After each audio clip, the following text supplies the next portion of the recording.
നമസ്കാരം. Kerala account code volume 1 കാര്യങ്ങളാണ് നമ്മൾ ഇന്ന് മുതൽ പറയുന്നത്. അതിൽ നമുക്ക് കുറച്ച് കാര്യങ്ങൾ account code volume 2 Indian audit and അക്കൗണ്ട്സിലും ഒക്കെ പറഞ്ഞിരിക്കുന്ന പല കാര്യങ്ങളും തന്നെയാണ് കുറെ ഇതിനകത്തും വരുന്നത്. ഫിനാൻഷ്യൽ കോഡിലൊക്കെ ഉള്ള കാര്യങ്ങൾ തന്നെയാണ് ഇതിലും വരുന്നത്. എന്നാലും പ്രധാനപ്പെട്ട പോയിന്റുകളൊക്കെ നമുക്കൊന്ന് പറഞ്ഞു പോകാം. ഈ സ്റ്റേറ്റ് അക്കൗണ്ടന്റ് ജനറൽ, നമുക്കറിയാം CAG ആണ് ഇന്ത്യക്ക് കീഴിലുള്ള ഒരു അക്കൗണ്ടിംഗ് ഓഫീസിന്റെ മേധാവി എന്ന് പറയുന്നത്. CAG ആണ്, കൺട്രോളർ ആൻഡ് ഓഡിറ്റർ ജനറൽ ആണ്. സ്റ്റേറ്റ് അക്കൗണ്ടന്റ് ജനറൽ എന്ന് പറയുന്നത് സ്റ്റേറ്റിന്റെ അക്കൗണ്ടുകൾ സൂക്ഷിക്കുന്ന അക്കൗണ്ടന്റ് ജനറൽ ആണ്. സ്റ്റേറ്റ് അക്കൗണ്ടന്റ് ജനറൽ എന്നുകൊണ്ട് പറയുന്നത്. കൺസോളിഡേറ്റഡ് ഫണ്ട് നമ്മൾ ഓൾറെഡി പറഞ്ഞതാണ്. അത് ഇന്ത്യയുടെയോ അല്ലെങ്കിൽ ഇന്ത്യയിലുള്ള ഏതെങ്കിലും സ്റ്റേറ്റിന്റെയോ അല്ലെങ്കിൽ ഇവ രണ്ടിന്റെയുമോ കൺസോളിഡേറ്റഡ് ഫണ്ട് ആകാവുന്നതാണ്.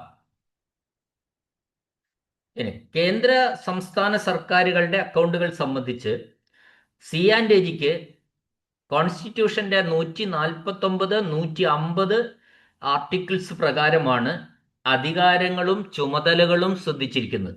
CAGക്ക് ആ അധികാരം ലഭിച്ചിട്ടുള്ളത് കോൺസ്റ്റിറ്റ്യൂഷനിലെ ആർട്ടിക്കിൾ 149, 150 എന്നിങ്ങനെയാണ്.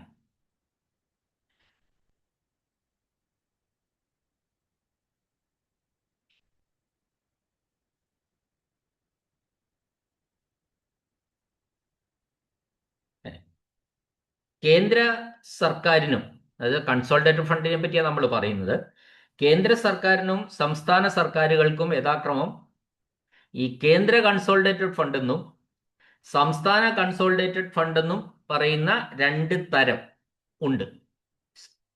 സെൻട്രൽ, അതായത് കേന്ദ്ര സർക്കാരിന്റെ കൺസോൾട്ടേറ്റഡ് ഫണ്ടും ഉണ്ട്, സംസ്ഥാന സർക്കാരിന്റെ കൺസോൾട്ടേറ്റഡ് ഫണ്ടും ഉണ്ട്. അത് പ്രത്യേകമാണ് അത്തരത്തിലെ ഫണ്ടുകൾ. അത് ആർട്ടിക്കിൾ 226(1) അത് പറയുന്നത്. ഇനി പബ്ലിക് അക്കൗണ്ട് ആണ് നമ്മൾ അടുത്ത് പറയാനുള്ള പബ്ലിക് അക്കൗണ്ട്. അപ്പൊ ഈ കൺസോൾട്ടേറ്റഡ് ഫണ്ടില് വരവ് വെക്കുന്ന കാറ്റഗറി ഒഴികെ, അതായത് കേന്ദ്രത്തിലായാലും സംസ്ഥാനത്തായാലും കൺസോൾട്ടേറ്റഡ് ഫണ്ടില് വരവ് വെക്കുന്ന ഫണ്ടുകൾ ഒഴികെയുള്ള എല്ലാ പബ്ലിക് പണവും, പൊതുപണവും പബ്ലിക് അക്കൗണ്ടിലാണ് വരവ് വെക്കുന്നത്. എന്നിട്ട് അതിൽ പറയുന്ന ചട്ടങ്ങൾക്കനുസരിച്ച് ചെലവ് ചെയ്യും പബ്ലിക് അക്കൗണ്ടിൽ നിന്ന്. കേന്ദ്ര ഗവൺമെന്റിന്റെ കാര്യത്തിൽ ഈ account public account of India എന്നും, സംസ്ഥാനങ്ങളുടെ കാര്യത്തിൽ പബ്ലിക് അക്കൗണ്ട് എന്ന് വെറുതെയും പറയും.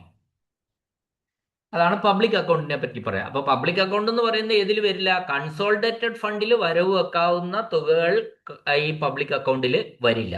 ആ കൺസോൾട്ടേറ്റഡ് ഫണ്ടിൽ വരവ് വെക്കാവുന്ന തുകകൾക്ക് പുറമെയുള്ള പൊതുപണമാണ് എവിടെ വരവ് വെക്കുന്നത്? ഈ പബ്ലിക് അക്കൗണ്ടിൽ വരവ് വെക്കുന്നത്. ഇനി നമുക്കറിയാം കണ്ടിൻജൻസി ഫണ്ട്.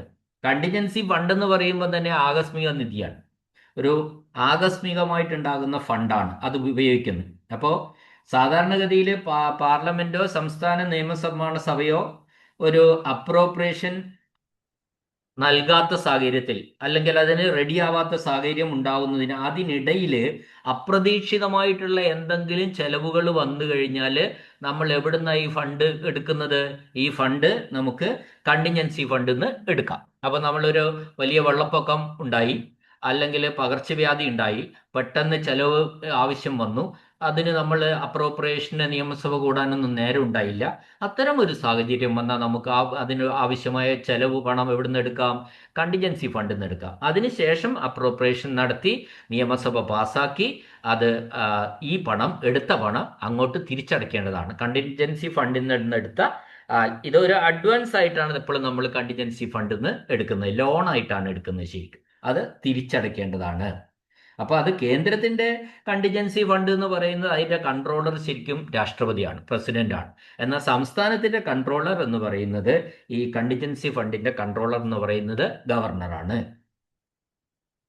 ഇനി സാധാരണഗതിയിൽ സർക്കാരിന്റെ പൊതുവായ ബാങ്കിങ് ജോലികൾ നിർവഹിക്കുന്നത് റിസർവ് ബാങ്ക് ഓഫ് ഇന്ത്യയാണ്. അതിൽ ജമ്മു കാശ്മീർ മാത്രമാണ് സർക്കാർ റിസർവ് ബാങ്കുമായിട്ട് ഇത്തരം കരാറിൽ ഏർപ്പെടാത്ത ഒരു സർക്കാർ എന്ന് പറയുന്നത് ജമ്മു കാശ്മീർ സർക്കാർ മാത്രമാണ്. ബാക്കി എല്ലാ സർക്കാരുകളും ഇതുപോലെ അവരുടെ പൊതുവായ ബാങ്കിങ് വർക്കുകളൊക്കെ നിർവഹിക്കുന്നത് റിസർവ് ബാങ്ക് ഓഫ് ഇന്ത്യ ആണ്. ഇനി സാധാരണഗതിയിൽ ഒരു സംസ്ഥാനത്തിന്റെ അധികാരാതിർത്തിക്ക് പുറത്തു വെച്ച് ആ സംസ്ഥാനത്തിന് വേണ്ടിയിട്ട് നടത്തുന്ന ഈ റെസീറ്റ്സ് ആൻഡ് പേയ്മെന്റ്സ്, വരവുകളും ചെലവുകളും അല്ലെ തുക നൽകലുകളും ആ ഇടപാട് നടക്കുന്ന സംസ്ഥാനത്തിലെ അക്കൗണ്ടന്റ് ജനറൽ മുഖാന്തരമാണ് ആ ഡീലിങ്സ് നടക്കുന്നത് എന്നാണ് ഞാൻ പറഞ്ഞത്. ഇപ്പൊ നമുക്ക് കേരളത്തിന് വേണ്ടിയിട്ട് തമിഴ്നാട്ടിൽ ഒരു ഇടപാട് നടന്നു. ആ തമിഴ്നാട്ടില് വരവും ഉണ്ടായി, റെസീറ്റും ഉണ്ടായി, പേയ്മെന്റും ഉണ്ടായി. എങ്കിൽ ആ തമിഴ്നാട്ടിലെ അക്കൗണ്ടന്റ് ജനറലും മുഖാന്തരമാണ് ഈ കണക്കുകൾ സെറ്റ് ചെയ്യുന്നത്. കേരളത്തിന് വേണ്ടിയിട്ട് ചെലവഴിച്ച റെസീറ്റ്സും പേയ്മെന്റും സെറ്റിൽ ചെയ്യുന്നത് ആ സംസ്ഥാനത്തെ, എവിടെ വെച്ചിട്ടാണോ ഈ ഇടപാടുകൾ നടന്നത് ആ സംസ്ഥാനത്തെ അക്കൗണ്ടന്റ് ജനറൽ മുഖാന്തരമാണ്.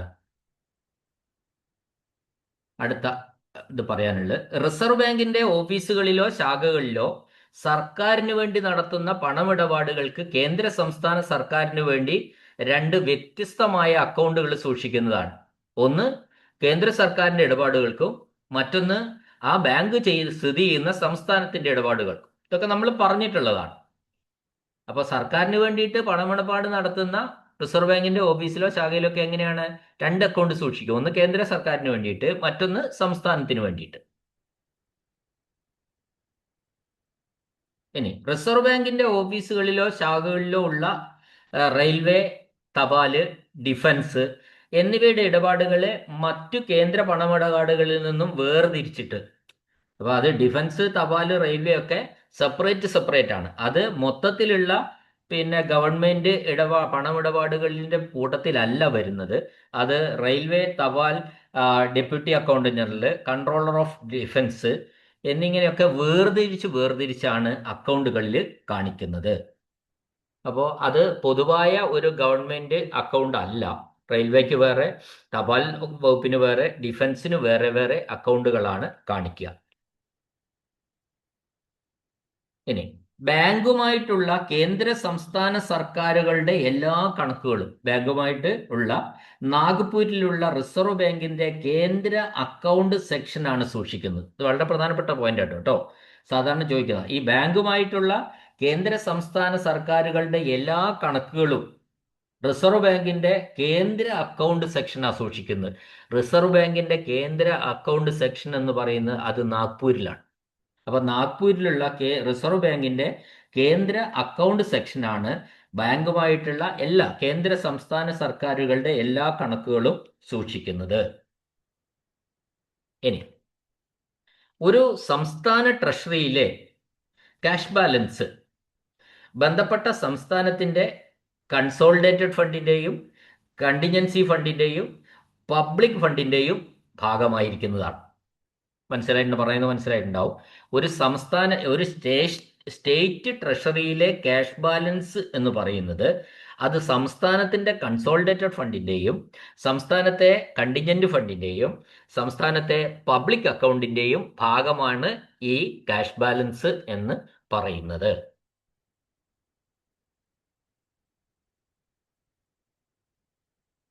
സാധാരണഗതിയിൽ ഈ വരവ് ചെലവുകള് ആദ്യം ബന്ധപ്പെട്ട സംസ്ഥാനത്തിന്റെ നീക്കിയിരിപ്പ് തുകയിലേക്ക്, ക്യാഷ് ബാലൻസിലേക്ക് ചേർക്കുകയും പിന്നീട് വിവരം ലഭിക്കുന്ന മുറയ്ക്ക് അക്കൗണ്ടന്റ് ജനറൽ റിസർവ് ബാങ്കിന്റെ കേന്ദ്ര കണക്ക് സെക്ഷൻ മുഖേന ബാങ്കിൽ കേന്ദ്ര സർക്കാരിന്റെയോ മറ്റ് സംസ്ഥാന സർക്കാരുകളുടെയോ ക്യാഷ് ബാലൻസുകളിൽ ആവശ്യമായ അഡ്ജസ്റ്റ്മെന്റുകൾ നടത്തുന്നു എന്നാണ് പറഞ്ഞത്. ഇപ്പൊ നമ്മൾ പറഞ്ഞുകൊണ്ടിരിക്കുന്നത് സംസ്ഥാന ട്രഷറികളിൽ മറ്റ് സർക്കാരുകളുടെ അല്ലെങ്കിൽ ഇടപാടുകൾ എങ്ങനെ സംസ്ഥാന ട്രഷറികളിൽ മറ്റ് സർക്കാരുകളുടെ ഇടപാടുകൾ നടത്തുന്ന വിധമാണ് നമ്മൾ പറഞ്ഞത്. Transaction of other governments in state treasuries, അതായത് നമ്മുടെ ട്രഷറികളിൽ മറ്റു സംസ്ഥാനങ്ങളുടെ ഇടപാടുകൾ. അങ്ങനെ ഇത്തരം വരവ് ചെലവ്, അതിൽ വരവും ഉണ്ടാവും. ഇപ്പൊ ഒരു ഉദാഹരണം, നമ്മുടെ കേരളത്തിലുള്ള ട്രഷറികളിൽ വേറൊരു സംസ്ഥാനത്തിന് വേണ്ടിയിട്ട് വന്ന വരവുണ്ടാവും, ചെലവുണ്ടാവും, റെസീറ്റും ഉണ്ടാവും, പേയ്മെൻറ്റും ഉണ്ടാവും. അപ്പോൾ അത് ആദ്യം എന്ത് ചെയ്യും? അങ്ങനെ വന്നാൽ അത് നമ്മുടെ സംസ്ഥാനത്തിൻ്റെ തന്നെ ക്യാഷ് ബാലൻസിലേക്ക് ആദ്യം ചേർക്കും. മനസ്സിലായില്ലേ? അപ്പോൾ ഈ വരവ് ചെലവുകൾ, റെസീറ്റ്സ് ആൻഡ് പേയ്മെന്റ്സ്, മറ്റൊരു സംസ്ഥാനത്തിന് വേണ്ടി നമ്മുടെ ട്രഷറികളിൽ നടന്ന വരവും ചെലവും ആദ്യം നമ്മളുടെ ക്യാഷ് ബാലൻസിലേക്ക് ചേർക്കുകയും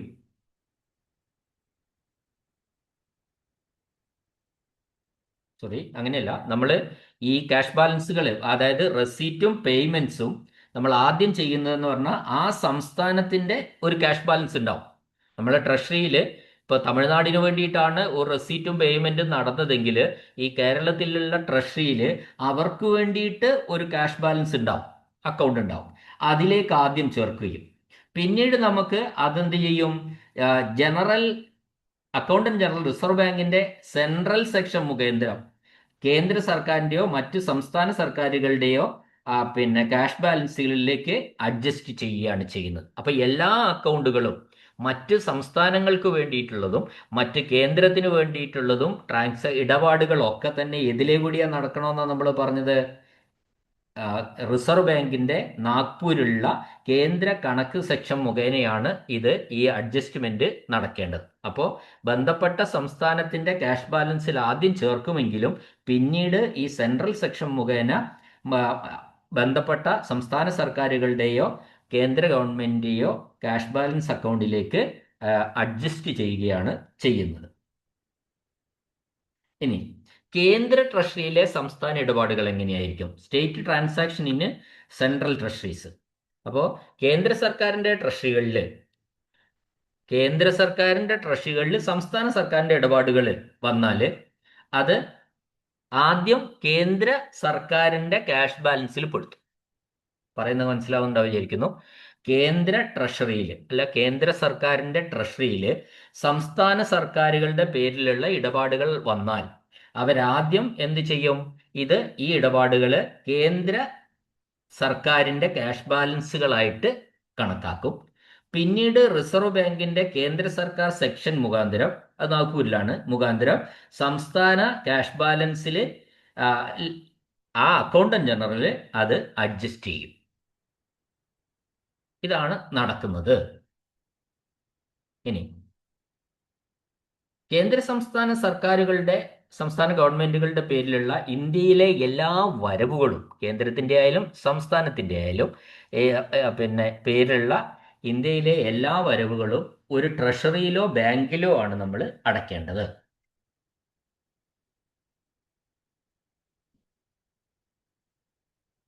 പിന്നെ റെയിൽവേ, ഡിഫൻസ്, തപാല്, പബ്ലിക് വർക്ക്സ്, ഫോറസ്റ്റ് എന്നിവയുടെയും ഇത് സംബന്ധിച്ച് അധികാരപ്പെടുത്തിയിട്ടുള്ള മറ്റു വകുപ്പുകളുടെയും ലഭിക്കുന്ന റെസീറ്റുകൾ, വരവുകൾ മൊത്തമായി ഒരു ട്രഷറിയിലോ ബാങ്കിലോ അടയ്ക്കുന്നതാണ്. എന്നാൽ വരവുകളുടെ വിശദമായ റെസീറ്റിന്റെ അല്ലെങ്കിൽ വരവിന്റെ വിശദമായ അക്കൗണ്ടുകൾ ബന്ധപ്പെട്ട വകുപ്പ് ഉദ്യോഗസ്ഥന്മാരാണ് സൂക്ഷിക്കുന്നത്. കണക്കുകളൊക്കെ മൊത്തം സൂക്ഷിക്കുന്ന വകുപ്പ് ഉദ്യോഗസ്ഥന്മാരാണ്. പക്ഷെ പണം ഒരു ട്രഷറിയിലോ ബാങ്കിലോ മൊത്തം റെസീറ്റും അടയ്ക്കുകയും ചെയ്യും. ഇനി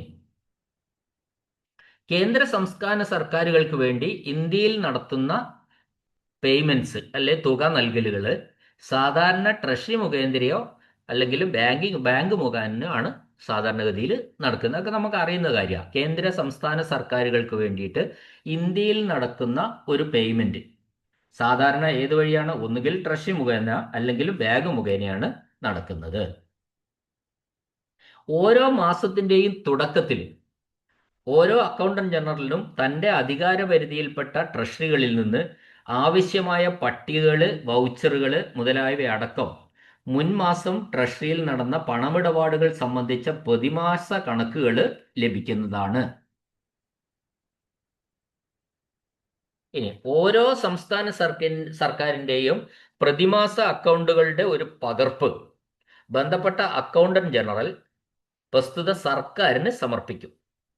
ഓരോ സിവിൽ അക്കൗണ്ട് ഓഫീസിൽ നിന്നും ഓരോ മാസത്തെയും കൺസോളിഡേറ്റ് ചെയ്ത കേന്ദ്ര സർക്കാർ കണക്കുകളുടെ ഒരു അബ്സ്ട്രാക്റ്റ് കേന്ദ്ര റവന്യൂ അക്കൗണ്ടന്റ് ജനറലിന് ലഭിക്കുന്നു.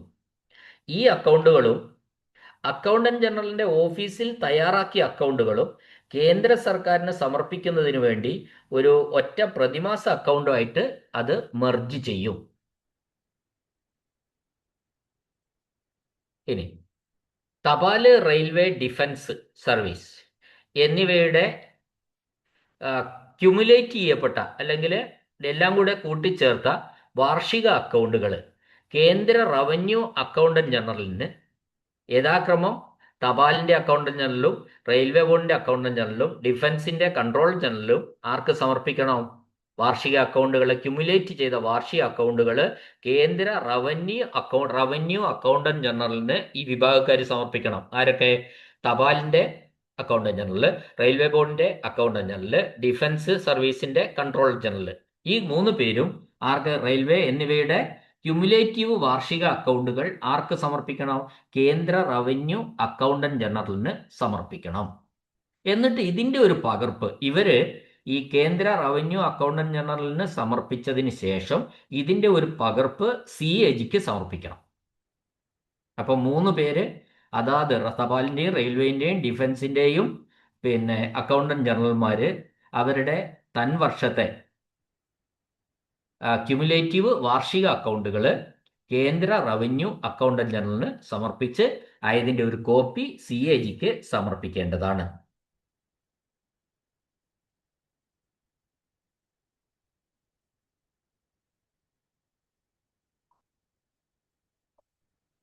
ഇനി നമ്മൾ പറയാനുള്ള കുറച്ച് കാര്യങ്ങൾ, വിവിധ അക്കൗണ്ട് സർക്കിളുകൾ തമ്മിലുള്ള ഒരു accounts between different account circles, വിവിധ സർക്കിളുകൾ തമ്മിലുള്ള നീക്കുപോക്കുകൾ അല്ലെങ്കിൽ അഡ്ജസ്റ്റ്മെന്റുകൾ എങ്ങനെയാണ് എന്ന്.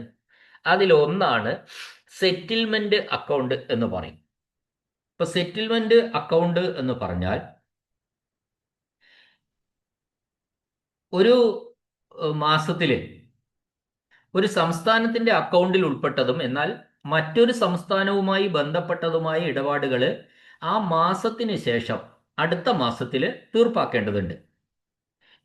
ഇത്തരത്തിലുള്ള ഇടപാടുകളെ സംബന്ധിച്ച് 2 സംസ്ഥാനങ്ങൾ തമ്മിലുള്ള തുക അത് തീർപ്പാക്കുന്നതിന് ആദ്യത്തെ സംസ്ഥാനത്തിന്റെ ഓഡിറ്റർ ജനറൽ ഓഫീസർ തയ്യാറാക്കുന്ന അക്കൗണ്ട് സെറ്റിൽമെന്റ് വഴിയാണ് ഇത് ഇടപാടുകൾ തീർക്കുന്നത്. ഇപ്പൊ ഒരു ഉദാഹരണം പറയാം. ഇപ്പോൾ നമ്മൾ കേരളം, തമിഴ്നാട് എന്നിങ്ങനെ 2 സംസ്ഥാനങ്ങൾ. ഇപ്പൊ കേരളത്തിന്റെ അക്കൗണ്ടിൽ തമിഴ്നാടുമായി ബന്ധപ്പെട്ട ചില സാമ്പത്തിക ഇടപാടുകൾ ജനുവരി മാസത്തിൽ നടന്നു. ഫെബ്രുവരി മാസമായപ്പോൾ ജനുവരിയിൽ നടന്ന ഈ ഇടപാടുകൾ അത് തീർപ്പാക്കുന്നതിനായിട്ട് ഫെബ്രുവരി മാസത്തിൽ കേരളത്തിന്റെ ഓഡിറ്റർ ജനറൽ ഓഫീസർ ഒരു കേന്ദ്ര അക്കൗണ്ട് സെറ്റിൽമെന്റ് തയ്യാറാക്കി തമിഴ്നാട്ടിലേക്ക് അയക്കും. ഈ സെറ്റിൽമെന്റ് അക്കൗണ്ട് വഴിയാണ് ആ തുകയുടെ അഡ്ജസ്റ്റ്മെന്റ് നടക്കുന്നത്. ചുരുക്കത്തിൽ പറഞ്ഞാൽ ഒരു സംസ്ഥാനത്തിന്റെ അക്കൗണ്ടിൽ വരുന്ന മറ്റ് സംസ്ഥാനങ്ങളുമായി ബന്ധപ്പെട്ട തുകകൾ അടുത്ത മാസത്തിൽ കൃത്യമായ ഓഡിറ്റ് അക്കൗണ്ട് നടപടിക്രമങ്ങളിലൂടെ തീർപ്പാക്കുക, ഫൈനലൈസ് ചെയ്യുക എന്നതാണ് ഈ സെറ്റിൽമെന്റ് അക്കൗണ്ടിന്റെ ഒരു ഉദ്ദേശം എന്ന് പറയുന്നത്. ഇനി ഒരിക്കൽ കൂടി വേണമെങ്കിൽ ഞാൻ പറയാം. അപ്പോൾ ഇതാണ് സെറ്റിൽമെന്റ് അക്കൗണ്ട്. പറയേണ്ടതെന്ന് തോന്നുന്നു അല്ലേ? അടുത്തത് നമുക്ക് പറയാനുള്ളത് എക്സ്ചേഞ്ച് അക്കൗണ്ട് ആണ്. എക്സ്ചേഞ്ച് അക്കൗണ്ട്, ഈ എക്സ്ചേഞ്ച് അക്കൗണ്ടിൽ ഇതൊരു മലയാളത്തിൽ പറഞ്ഞ ഇതിനൊരു മാറ്റക്കണക്ക് എന്ന് വേണമെങ്കിൽ പറയാം. ഇപ്പൊ റെയിൽവേ, പോസ്റ്റ്, ഡിഫൻസ് അതിന്റെ അക്കൗണ്ട് ഓഫീസർമാർ ഒഴികെയുള്ള മറ്റ് അക്കൗണ്ട് ഓഫീസർമാരുടെ ഇടപാടുകൾക്ക് ആണ് നമ്മൾ ഈ എക്സ്ചേഞ്ച് അക്കൗണ്ട്സ് ഉപയോഗിക്കുന്നത്. എക്സ്ചേഞ്ച് അക്കൗണ്ട്സ് പോസ്റ്റ് ആൻഡ് ടെലിഗ്രാഫിലില്ല, റെയിൽവേയിലില്ല. ഡിഫൻസ് അക്കൗണ്ട് ഓഫീസർമാർ ഒഴികെയുള്ള മറ്റ് അക്കൗണ്ട് ഓഫീസർമാരുടെ ഇടപാടുകൾക്കാണ് ഈ എക്സ്ചേഞ്ച് അക്കൗണ്ട് ഉപയോഗിക്കുന്നത്.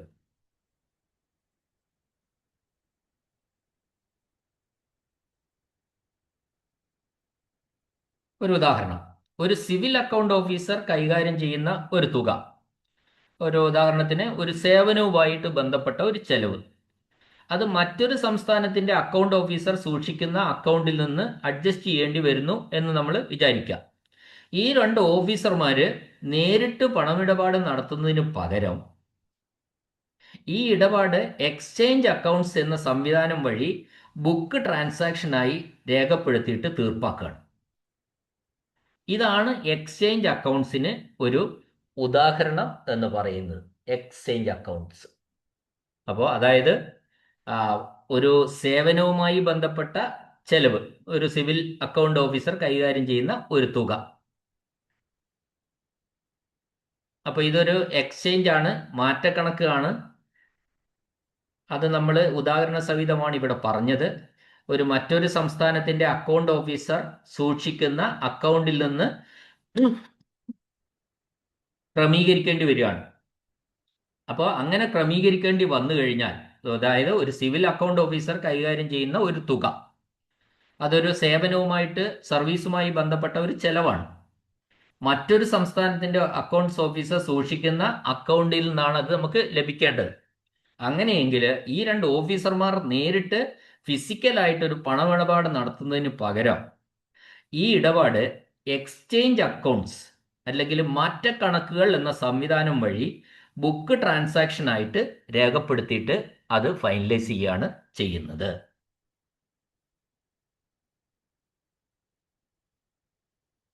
പിന്നെ സർക്കാരിന്റെ ഇത് പറയുകയാണെങ്കിൽ, സർക്കാരിന്റെ സാമ്പത്തിക ഇടപാടുകളിൽ, പ്രത്യേകിച്ച് ട്രഷറി അക്കൗണ്ടിങ്ങിൽ വിവിധ വകുപ്പുകൾ തമ്മിലോ അല്ലെങ്കിൽ വിവിധ അക്കൗണ്ടുകൾ തമ്മിലോ പണം കൈമാറുന്നതിനും അത് ക്രമീകരിക്കുന്നതിനും സെറ്റിൽ ചെയ്യുന്നതിനും ഉപയോഗിക്കുന്ന ഒരു സംവിധാനമാണ് ഈ എക്സ്ചേഞ്ച് അക്കൗണ്ട്സ് എന്ന് പറയുന്നത്. എക്സ്ചേഞ്ച് അക്കൗണ്ട്സും അങ്ങനെയാണ്, സെറ്റിൽമെന്റ് അക്കൗണ്ട്സും അങ്ങനെയാണ്.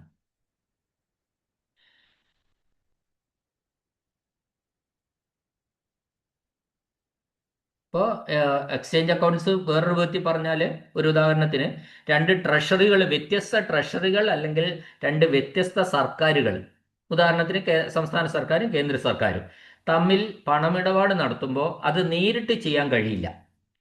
അത്തരം സന്ദർഭങ്ങളിൽ ഇടപാട് രേഖപ്പെടുത്താൻ ഉപയോഗിക്കുന്ന ഒരു ഇന്റർമീഡിയറ്റ് അക്കൗണ്ട് ആണ് ശരിക്കും എന്ത്, ഈ സെറ്റിൽമെന്റ് അക്കൗണ്ട് എന്ന് പറയുന്നത്. അപ്പോൾ ഒരു അക്കൗണ്ടിൽ നിന്നും പണം കുറയുകയും മറ്റൊരു അക്കൗണ്ടിൽ അത് വരവ് വെക്കുകയും ചെയ്യേണ്ടി വരുമ്പോൾ അത് നേരിട്ട് ചെയ്യാതെ ഒരു എക്സ്ചേഞ്ച് അക്കൗണ്ട് വഴി തിരിച്ചു വിടുകയാണ് ചെയ്യുന്നത്.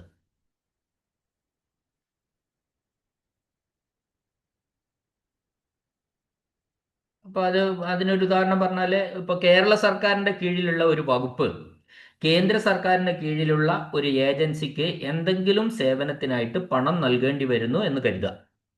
ഈ തുക നേരിട്ട് മാറ്റുന്നതിന് പകരം കേരള സർക്കാരിൻ്റെ ട്രഷറിയിൽ ഈ തുക എക്സ്ചേഞ്ച് അക്കൗണ്ട് വഴി രേഖപ്പെടുത്തുകയും പിന്നീട് ആ തുക അഡ്ജസ്റ്റ് ചെയ്യുകയുമാണ് ചെയ്യുന്നത്. സെറ്റിൽമെന്റ് അക്കൗണ്ട് ആണെങ്കിൽ വിവിധ വകുപ്പുകൾ അല്ലെങ്കിൽ ഏജൻസികൾ തമ്മിലുള്ള സാമ്പത്തിക ബാധ്യതകൾ സെറ്റിൽ ചെയ്യുന്നതിനായിട്ട്, തീർപ്പാക്കുന്നതിനായിട്ട് ഉപയോഗിക്കുകയാണ് ചെയ്യുന്ന ഈ സെറ്റിൽമെന്റ് അക്കൗണ്ടുകൾ.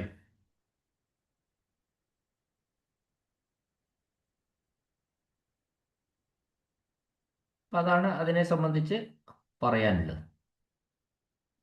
കൂടുതൽ പറഞ്ഞാൽ അത് കൂടുതൽ കുഴപ്പത്തിലേക്ക് ചിലപ്പോൾ പോകും. അപ്പം അതുകൊണ്ട് ഞാൻ അങ്ങോട്ട് പോകുന്നില്ല. ഇനി അഡ്ജസ്റ്റിംഗ് അക്കൗണ്ട്സ് എന്ന് പറയുന്ന ഒന്നാണ്. അതായത് മലയാളം പറഞ്ഞാൽ നീക്കുപോക്ക് കണക്കുകൾ എന്ന് പറയും. അതായത് കേന്ദ്ര സംസ്ഥാന സർക്കാരുകൾ തമ്മിലോ വിവിധ വകുപ്പുകൾ തമ്മിലോ ഉള്ള സാമ്പത്തിക ഇടപാടുകൾ തീർപ്പാക്കുന്നതിന് ഉപയോഗിക്കുന്ന സംവിധാനമാണ് ഈ അഡ്ജസ്റ്റിംഗ് അക്കൗണ്ട്സ് എന്ന് പറയുന്നത്. എങ്ങനെ? കേന്ദ്ര സംസ്ഥാന സർക്കാരുകൾ തമ്മിലോ വിവിധ വകുപ്പുകൾ തമ്മിലോ ഉള്ള സാമ്പത്തിക ഇടപാടുകൾ തീർപ്പാക്കുന്നതിന് ഉപയോഗിക്കുന്ന ഒരു സംവിധാനമാണ് അഡ്ജസ്റ്റിംഗ് അക്കൗണ്ട്സ് എന്ന് പറയുന്നത്. ഇപ്പോൾ ഒരു ഉദാഹരണം പറഞ്ഞാൽ, കേന്ദ്ര സർക്കാരിൻ്റെയോ അല്ലെങ്കിൽ മറ്റു ഏജൻസികളുടെയോ അക്കൗണ്ടുകളിൽ ഉണ്ടാവുന്നതും ഒരു സംസ്ഥാന സർക്കാരിൻ്റെ ക്യാഷ് ബാലൻസിലേക്ക് ക്രമീകരിക്കേണ്ടതുമായ തുകകൾ ഈ അക്കൗണ്ട് വഴിയാണ് ഈ നടത്തുന്നത്. അതായത് അഡ്ജസ്റ്റിംഗ് അക്കൗണ്ട്സ് വഴിയാണ് നടത്തുന്നത്. ഇനി മറ്റൊരു പോയിന്റാണ് അക്കൗണ്ട് കറണ്ട് എന്ന് പറയുന്നത്. അക്കൗണ്ട് കറണ്ട് എന്ന് പറയുന്നത് സാധാരണഗതിയിൽ നടക്കുന്നത് രണ്ട് രാജ്യങ്ങൾ തമ്മിലുള്ള സാമ്പത്തിക ഇടപാടുകൾ ക്രമീകരിക്കാൻ വേണ്ടിയാണ്. അതാണ് നമ്മൾ മനസ്സിലാക്കേണ്ട ഒരു കാര്യം പ്രധാനമായിട്ട്.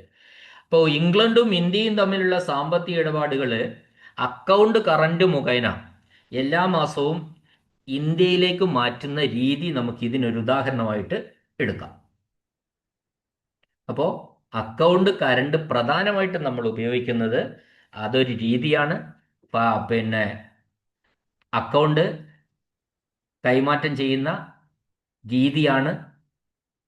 ഇംഗ്ലണ്ടും ഇന്ത്യയും തമ്മിൽ അല്ലെങ്കിൽ രണ്ട് രാജ്യങ്ങൾ തമ്മിലുള്ള സാമ്പത്തിക ഇടപാടുകൾ അക്കൗണ്ട് കറണ്ട് മുഖാന്തരം ഓരോ മാസവും ഇപ്പോൾ നമ്മൾ ഇന്ത്യയിലേക്കുള്ളതാണെങ്കിൽ ഇന്ത്യയിലേക്ക് മാറ്റാം. അതാണ് അക്കൗണ്ട് കറണ്ട് കൊണ്ട് ഉദ്ദേശിക്കുന്നത്. വേറൊരു വിധത്തിൽ നമുക്ക് പറഞ്ഞാൽ അങ്ങനെ തന്നെ രാജ്യങ്ങൾ തമ്മിൽ തന്നെ ആവണമെന്നൊന്നുമില്ല. വേറെ ഒരു വിവിധ സർക്കാർ ഓഫീസുകൾ തമ്മിലുള്ള ഇടപാടുകൾ മാസം തോറും കൃത്യമായി ക്രമീകരിക്കുന്നതിനും ഈ രീതി ഉപയോഗിക്കാം. സർക്കാർ ഓഫീസുകൾ തമ്മിലുള്ള ഇടപാടുകൾ ഓരോ മാസവും കൃത്യമായി ക്രമീകരിക്കുന്നതിന് വേണ്ടിയിട്ട് നമുക്ക് ഈ രീതി, അതായത് അക്കൗണ്ട് കറണ്ട് എന്ന രീതി ഉപയോഗിക്കാവുന്നതാണ്. ഇനി നമുക്ക് ഇനി പറയാനുള്ളത് വാർഷിക ധനകാര്യ കണക്കുകളാണ്, അഥവാ annual finance statement accounts, annual finance അക്കൗണ്ടുകൾ. അപ്പൊ അതെങ്ങനെയാന്ന് വെച്ചാൽ 1936 ഓഡിറ്റ് ആൻഡ് അക്കൗണ്ട്സ് ഉത്തരവ് പ്രകാരം ഓരോ സംസ്ഥാനത്തിന്റെയും വാർഷിക ധനകാര്യ കണക്കുകൾ അക്കൗണ്ടന്റ് ജനറൽമാർ അതാത് സംസ്ഥാന സർക്കാരുകൾക്ക് സമർപ്പിക്കും. മാർച്ച് മാസത്തെ അക്കൗണ്ടുകൾ പൂർത്തിയാകുമ്പോൾ CA&G മുഖേന ഇവ സംസ്ഥാന ഗവർണർക്ക് സമർപ്പിക്കും. കേന്ദ്ര സർക്കാരിന്റെ വാർഷിക ധനകാര്യ കണക്കുകൾ തയ്യാറാക്കുന്നത് കേന്ദ്ര അക്കൗണ്ടന്റ് ജനറലാണ്. പിന്നീട് ഇത് CAG മുഖാന്തരം അവർ കേന്ദ്രത്തിന്റെ കാര്യത്തിൽ രാഷ്ട്രപതിക്ക് സമർപ്പിക്കും.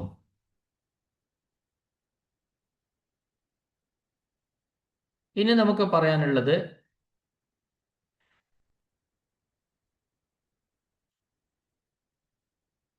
Combined finance and revenue accounts, അതായത് കേന്ദ്ര സർക്കാരിൻ്റെയും എല്ലാ സംസ്ഥാന സർക്കാരുകളുടെയും കഴിഞ്ഞ സാമ്പത്തിക വർഷത്തെ സാമ്പത്തിക കണക്കുകൾ ഉൾപ്പെടുത്തി തയ്യാറാക്കുന്ന ഒരു ഏകീകൃത ഒരു കൺസോളിഡേറ്റഡ് റിപ്പോർട്ടാണ് ഈ combined finance and revenue accounts, സംയോജിത ധനകാര്യ റവന്യൂ കണക്കുകൾ എന്ന് പറയാം.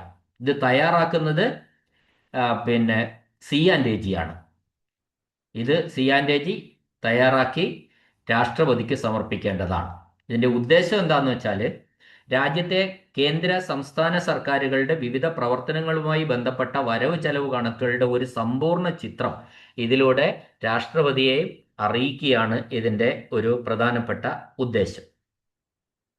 ഇനി നമുക്ക് പറയാനുള്ളത് ഈ പ്രൊഫോമ അക്കൗണ്ടുകളെ കുറിച്ചാണ്. പ്രൊഫോമ അക്കൗണ്ടുകൾ നമ്മൾ മുന്നേ പറഞ്ഞിട്ടുള്ളതാണ്, മറ്റ് ക്ലാസ്സുകളിൽ പ്രൊഫോമ അക്കൗണ്ടിനെ കുറിച്ച് പറഞ്ഞിട്ടുള്ളതാണ്. അതായത് പ്രൊഫോമ അക്കൗണ്ട് എന്ന് പറഞ്ഞാൽ സർക്കാരിന്റെ ചില വകുപ്പുകൾ വാണിജ്യപരമായോ അല്ലെങ്കിൽ അർദ്ധവാണിജ്യപരമായോ പ്രവർത്തിക്കുന്നുണ്ട്. ഇത്തരം പ്രവർത്തനങ്ങളുടെ ലാഭനഷ്ടങ്ങളും യഥാർത്ഥ ചെലവുകളും കൃത്യമായി മനസ്സിലാക്കാൻ സാധാരണ സർക്കാർ കണക്കുകൾക്ക് പുറമെ പ്രത്യേകമായി സൂക്ഷിക്കുന്ന കണക്കുകളാണ് ഈ എന്ത് കണക്ക്, പ്രൊഫോമ അക്കൗണ്ട്സ് എന്ന് പറയുന്നത്. അതിൻ്റെ ഒരു പ്രത്യേകത എന്താണെന്ന് വെച്ചാൽ സാധാരണ സർക്കാർ അക്കൗണ്ടുകളിൽ പണമിടപാടുകൾക്ക് മാത്രമാണ് മുൻഗണന. സർക്കാർ അക്കൗണ്ടുകളിൽ പണമിടപാടുകൾക്ക് മാത്രമാണ് മുൻഗണന. എന്നാൽ ഈ പ്രൊഫോമ അക്കൗണ്ടുകളിൽ വാണിജ്യപരമായ ലാഭനഷ്ട വിശകലനത്തിനാണ് പ്രാധാന്യം നൽകുന്നത്. അപ്പോൾ അത്തരത്തിൽ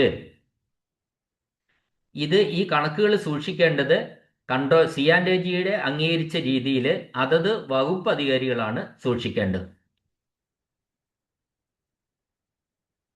ഇപ്പോൾ പൊതുമരാമത്ത് എഞ്ചിനീയറിംഗ് വർക്ക്ഷോപ്പ്, അപ്പോൾ വാണിജ്യപരമായ അക്കൗണ്ടുകൾ, പ്രൊഫോമ അക്കൗണ്ടുകൾ വാണിജ്യ വകുപ്പുകൾ സൂക്ഷിക്കുന്ന അക്കൗണ്ടാണ്, വാണിജ്യ സ്വഭാവമുള്ള അക്കൗണ്ടുകളാണ് ഈ പിന്നെ എന്ത് പ്രൊഫോമ അക്കൗണ്ട് എന്ന് പറയുന്നത്. പ്രൊഫോമ അക്കൗണ്ടുകളിൽ എന്തിന് പ്രാധാന്യമുണ്ട്? ലാഭനഷ്ടങ്ങൾക്ക് പ്രാധാന്യം കൊടുത്തിരിക്കുന്നു. എന്നാൽ സാധാരണ സർക്കാർ അക്കൗണ്ടുകളിൽ പണമിടപാടുകൾക്കാണ് മുൻഗണന. എന്നാൽ പ്രൊഫോമ അക്കൗണ്ടുകളിൽ വാണിജ്യപരമായ ലാഭനഷ്ട വിശകലനത്തിനാണ് പ്രാധാന്യം. അപ്പൊ കേരളത്തിൽ ഇത്തരത്തിൽ വാണിജ്യ പ്രൊഫോമ അക്കൗണ്ടുകൾ സൂക്ഷിക്കുന്ന പ്രധാന വകുപ്പുകൾ എന്ന് പറയുന്നത് അത് വാണിജ്യ വകുപ്പുകളാണ്.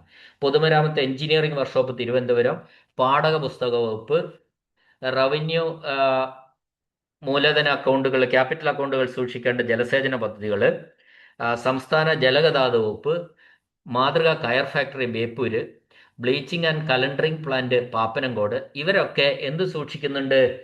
പിന്നെ പ്രൊഫോമ അക്കൗണ്ടുകൾ സൂക്ഷിക്കുന്ന പ്രധാനപ്പെട്ട കേരളത്തിലെ വാണിജ്യ വകുപ്പുകളാണ്. ഇപ്പൊ വാണിജ്യ വകുപ്പുകളാണ്. വാണിജ്യപരമായ പ്രവർത്തനങ്ങളുടെ അക്കൗണ്ടാണ് ശരിക്കും ഈ പ്രൊഫോമ അക്കൗണ്ട് എന്ന് പറയുന്നത്. അപ്പൊ പ്രൊഫോമ അക്കൗണ്ട് എന്ന് ഓർമ്മിക്കുമ്പോൾ വാണിജ്യപരമായ എന്ന് ചിന്തിച്ചാൽ മതി. അവിടെ ലാഭനഷ്ടങ്ങൾക്കാണ് പ്രാധാന്യം. ഓക്കെ, ഇനി നമ്മൾ രണ്ട് ടേംസ് പഠിക്കാനുണ്ട്: ജേർണൽ എന്നും ലെഡ്ജർ. Journal and ledger. അപ്പോൾ സാധാരണ അക്കൗണ്ടുകൾ, നമ്മുടെ കേരളത്തിന്റെ സർക്കാർ അക്കൗണ്ടുകളൊക്കെ തന്നെ സിംഗിൾ എൻട്രി സിസ്റ്റത്തിലാണ് അധിഷ്ഠിതമായിട്ടുള്ളത്. സിംഗിൾ എൻട്രി സിസ്റ്റം, അത് നമ്മൾ നേരത്തെ പറഞ്ഞു. എന്നാൽ ഡബിൾ എൻട്രി വഴി ചില അക്കൗണ്ടുകൾ, ചില സാങ്കേതിക അക്കൗണ്ടുകൾ സൂക്ഷിക്കുന്നുണ്ട്. ആ ഡബിൾ എൻട്രി വഴി സാങ്കേതിക അക്കൗണ്ടുകൾ സൂക്ഷിക്കുന്ന അത് പ്രധാനമായിട്ടും സാങ്കേതിക അക്കൗണ്ട് ജേണൽ അല്ലെങ്കിൽ ലെഡ്ജർ, അല്ല ജേണൽ ലെഡ്ജർ എന്നീ സാങ്കേതിക അക്കൗണ്ടുകൾ സൂക്ഷിക്കാനാണ് നമ്മൾ ഈ ഡബിൾ എൻട്രി സിസ്റ്റം ഉപയോഗിക്കുന്നത്. സർക്കാർ ഒരു ബാങ്കറോ അല്ലെങ്കിൽ തുക റെമിറ്ററോ കടം വാങ്ങുന്നവരോ അല്ലെങ്കിൽ കടം കൊടുക്കുന്നവരോ ആയി നിൽക്കുമ്പോൾ അക്കൗണ്ട് ബാലൻസുകൾ ശാസ്ത്രീയമായി നിലനിർത്തുക എന്നതാണ് ഈ ഡബിൾ എൻട്രി സിസ്റ്റത്തിന്റെ ഒരു പ്രാധാന്യം എന്ന് പറയുന്നത്, ജേണലും ലെഡ്ജറും എന്നതുകൊണ്ട് ഉദ്ദേശിക്കുന്നത്. അപ്പോൾ അക്കൗണ്ടിങ്ങിലെ ഏറ്റവും പ്രധാനപ്പെട്ട രണ്ട് അടിസ്ഥാന രേഖകളാണ് ശരിക്കും ഈ ജേണലും ലെഡ്ജറും എന്ന് പറയുന്നത്. ഇപ്പൊ ജേണൽ എന്ന് പറയുന്നത് ഒരു പ്രാഥമിക പുസ്തകമാണ്. ഒരു ബിസിനസ്സിൽ നടക്കുന്ന സാമ്പത്തിക ഇടപാടുകൾ ആദ്യം രേഖപ്പെടുത്തുന്ന പുസ്തകമാണിത്. ഇതിനെ ഒറിജിനൽ എൻട്രി ബുക്ക് എന്ന് വിളിക്കുന്നു. അപ്പോൾ ഇതെങ്ങനെ രേഖപ്പെടുത്തുന്നു വെച്ചാൽ ഒരു ഡബിൾ എൻട്രി സിസ്റ്റം അനുസരിച്ച്, അതായത് ഡെബിറ്റും ക്രെഡിറ്റും കാണിക്കും എന്നീ രീതികളിൽ തീയതി ക്രമത്തിൽ കാണിക്കും. തീയതി വെച്ച് ഡെബിറ്റും ക്രെഡിറ്റും കാണിക്കുന്ന ഒരു രീതിയാണ് ഈ ഡബിൾ എൻട്രി സിസ്റ്റത്തിൽ ഉള്ളത്. ഇതിന്റെ പ്രത്യേകത എന്താന്ന് പറഞ്ഞാൽ ഇടപാട് നടന്ന ഉടനെ തന്നെ അത് ജേർണലിൽ രേഖപ്പെടുത്തും. ഇതിനൊപ്പം ആ ഇടപാടിന്റെ ചെറിയൊരു വിവരണവും നൽകും. ഇനി ലെഡ്ജർ, അപ്പൊ ജേണലാണ് നമ്മൾ പറഞ്ഞത്. ഒരു ഇടപാട് നടന്നാൽ ഉടനെ അത് ജേണലിൽ രേഖപ്പെടുത്തും. അതിനൊപ്പം ആ ഇടപാടിന്റെ ഒരു നറേഷൻ, ഒരു എക്സ്പ്ലനേഷനും നൽകും. രണ്ടാമത്തെ ലെഡ്ജറാണ്. ലെഡ്ജർ എന്ന് പറയുന്നത് പ്രധാന പുസ്തകമാണ്. അപ്പോൾ ജേണൽ എന്തായിരുന്നു? പ്രാഥമിക പുസ്തകമായിരുന്നു. ലെഡ്ജർ ഒരു പ്രധാന പുസ്തകമാണ്. ഇപ്പൊ ജേണൽ രേഖപ്പെടുത്തിയ ഇടപാടുകളെ അവയുടെ സ്വഭാവം അനുസരിച്ച് പ്രത്യേകം അക്കൗണ്ടുകളായി തരംതിരിച്ച് രേഖപ്പെടുത്തുന്ന പുസ്തകമാണ് ലെഡ്ജർ എന്ന് പറയുന്നത്. അതായത് ജേർണലിൽ രേഖപ്പെടുത്തിയ, നമ്മൾ ജേർണൽ പറഞ്ഞായിരുന്നു അല്ലേ?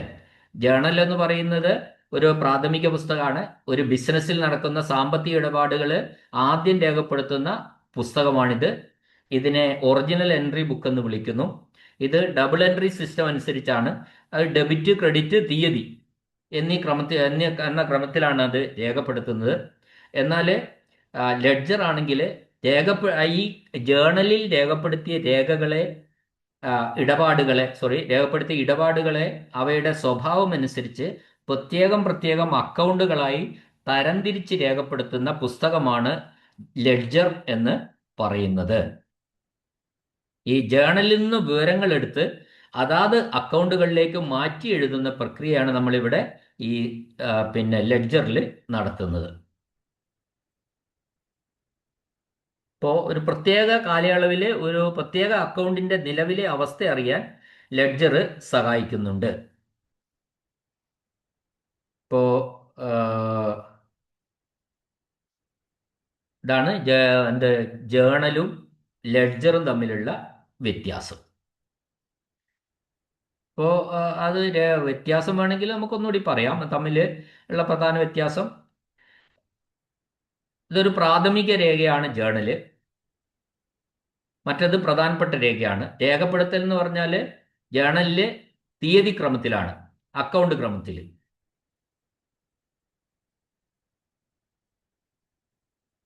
ഒരു ജേണൽ എന്ന് പറയുന്നത് ശരിക്കും ഒരു ഡയറി പോലെയാണ്, എല്ലാം തീയതി അനുസരിച്ച് കുറിക്കുന്നു. ലെഡ്ജർ എന്നത് ഒരു ഫയൽ പോലെയാണ്, ഓരോ കാര്യവും പ്രത്യേകം തിരിച്ചു വെക്കുന്നു. അതായത് തമ്മിലുള്ള ഒരു വ്യത്യാസം എന്ന് പറയുന്നത്.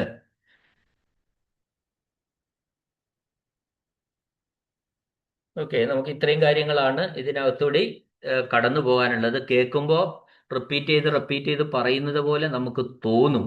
പക്ഷെ നമ്മൾ എനിക്ക് പറയാനുള്ളത്, ഇതുമായി ബന്ധപ്പെട്ട ചോദ്യങ്ങൾ ചെയ്യുമ്പോൾ അത് കൃത്യമായി നമുക്ക് മനസ്സിലാവും. അപ്പോൾ ക്വസ്റ്റ്യൻസ്, പ്രീവിയസ് ക്വസ്റ്റ്യൻസും ക്വസ്റ്റ്യൻ പേപ്പറും ചെയ്യുമ്പോൾ ഇത് ക്ലിയർ ആവും എന്നാണ് എനിക്ക് നിങ്ങളോട് പറയാനുള്ളത്.